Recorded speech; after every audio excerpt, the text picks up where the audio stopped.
Hey guys, welcome back. So in this video, I'm going to show you how we can rotate text in PDFfiller. So let's get straight into it. Now, you probably already open up the PDF document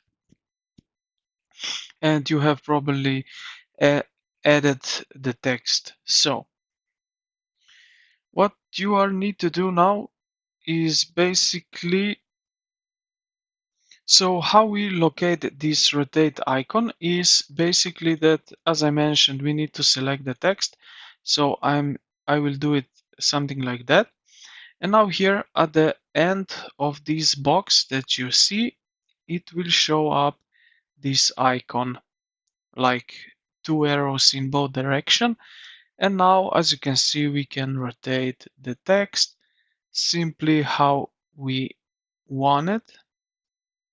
Now here in this toolbar which is showed up, you can also have these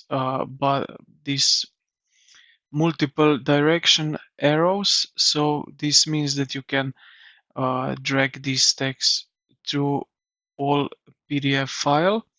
But right here at the edges of the text box, you will see here this bidirectional arrow, and this one will basically allow you to rotate the text.